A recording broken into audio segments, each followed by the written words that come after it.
Hello friends. ఈరోజు చిన్న కథ చెప్పుకుందామా? ఒక పురాతనమైన చెట్లు, మొక్కలు అదే చెట్లు అడవిలో అనమాట. దాని మీద చిన్న పక్షి, అందమైన పక్షి గూడు కట్టుకుని దాని చిన్ని పిల్లలతో అందంగా చక్కగా పిల్లల్ని చూసుకుంటూ చాలా ఆనందంగా ఉండేది.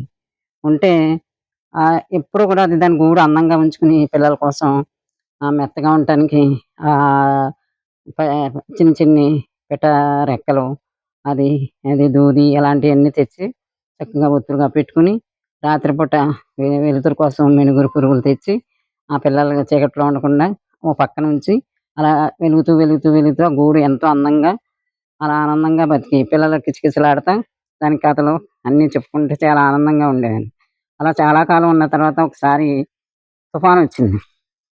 ఇంకా అడవిలో ఉన్న ఈ పిట్టలకి, పక్షులకి అన్నిటి సకల జంతువులకు కూడా ఎంతో కష్టం గదా!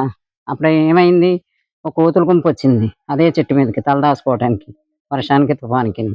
వచ్చినప్పుడు అన్నీ దాంట్లో దానికి కోతులు కూడా చిన్ని పిల్లలున్నాయన్నమాట. ఆ పిల్లలు ఆకలేసి ఏడుస్తాయి. చలికి తట్టుకోలేక గజగజ వణికిపోతాయి. అప్పుడు గిజిగాడనమాట ఈ చిన్న పిట్ట. దాని పిల్లలతో ఎచ్చగా గూట్లో చిన్న మినుగురిని పెట్టుకొని ఆనందంగా ఉంది. అప్పుడు అది చెప్తుంది, "ఓ మిత్రమా, చూడండి నీ బిడ్డలు చలికి తడిసిపోయి ఎంత బాధపడుతున్నారో, ఆకలికి ఏడుస్తున్నారో. మీరు కూడా నాలాగే గూళ్ళు ఏర్పరచుకొని, స్థిర నివాసం ఏర్పరచుకొని, చక్కగా పిల్లలతో ఎచ్చగా ఉండండి." అలా అని చెప్తుంది. ఇంకా అసలే కోతి. ఇంక దానికి హితవు చెప్తే బావుంటదా? బావుండదు. నాకు హితవు చెప్తామని అసలు దానికి పిచ్చెక్కిపోయింది.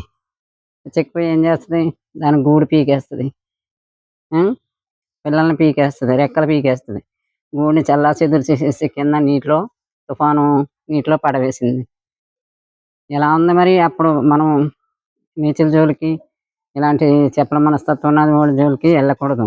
హితవు చెప్పకూడదు. కోతికి అసలే హితవు చెప్పకూడదు. అలాంటి స్వభావం ఉన్నవాళ్ళకి కూడా హితవు చెప్పకూడదు. వినేవాళ్ళకే చెప్పాలి. ఎవరైతే బాగుపడేవాళ్ళు వింటారు. అలా లేని వాళ్ళు వినరు మరి. తిరిగి మనకే నష్టం. మొత్తం పచ్చని దాని సంసారం, దాని బిడ్డలు పోయారు. నాశనం అయిపోయారు. అందుకని మనం కూడా ఇది కథలు ఈ పక్షులు ఈ రూపంలో చెప్పారు కానీ మనలో గుణాలే మనకి జాగ్రత్త కోసమే చెప్పారండి. మనం కూడా మన సమాజంలో, మన చుట్టూ సంఘంలో ఇలాంటి వాళ్ళు ఉంటారు. వాళ్ళతో ఎలా ఉండాలో అలా ఉంటూ బహు జాగ్రత్తగా మనం గడుపుకోవాలి. ఆళ్ళకి ఏదో చెప్పకూడదు. పక్క నుంచి వెళ్ళిపోవాలి. కలగ చేసుకోకూడదు. దానికే ఈ కథ ఇలా చెప్పారు. ఇది ఎంత చక్కని కథో, ఆ చిన్న పక్షి దాని జీవితం, అందమైన దాని బిడ్డలు, అది గూడులో ఎంత బాగా ఉంచుకుందో, ఇయన్నీ చెప్ ఎంత బాగా అంటే పిల్లలు ఎప్పుడూ ఎన్నో సార్లు అడిగి చెప్పించుకునేవారు ఈ కథని మా పిల్లలు. అది ఇప్పుడు జ్ఞాపకం వచ్చి సర్లే మీకు కూడా వినిపిద్దామని చెప్తున్నాను. బావుంటుంది. దీంట్లో ఎంతో జ్ఞానం ఇమిడి ఉంది. వినండి. ఎవరికీ హితబోధ చేసే రోజులు కాదు. వినేవాళ్ళు ఎవరికో వింటారు. అందుకని ప్రతి ఒక్కరి యందు జాగ్రత్తగా ఉండి, మనం మన పరిధిలో మనం జాగ్రత్తగా ఉంటూ, ఈ కథలో సారాంశాన్ని అర్థం చేసుకోండి. వంట పట్టించుకోండి.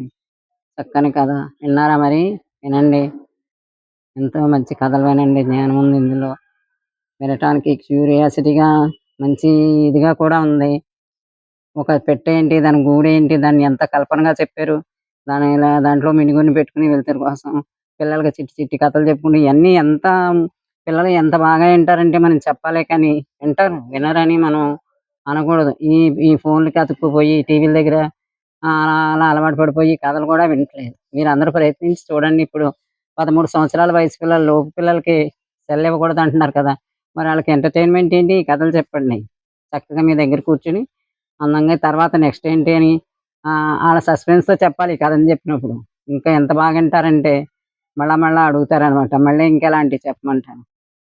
అలా కథల్లో రక్తి అన్నీ సస్పెన్స్ ఇయన్నీ సృష్టించి చెప్పండి.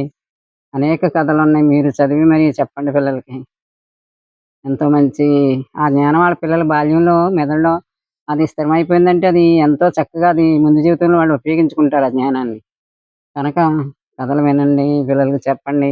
గిజిగాడు ఎంత తెలివైంది చిన్న పక్షి. ఎంత గూడు బాగా కట్టుకుంది. పిల్లల్ని ఎంత ప్రేమగా పెట్టుకుంది.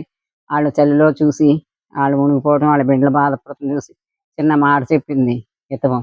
ఆళ్ళకి పనికి రాలేదు. కనుక మనం అలాంటి వాళ్ళ జోలికెళ్ళకూడదు. సరేనా? రేపు ఇంకోటి చెప్పుకుందాం. బాయ్.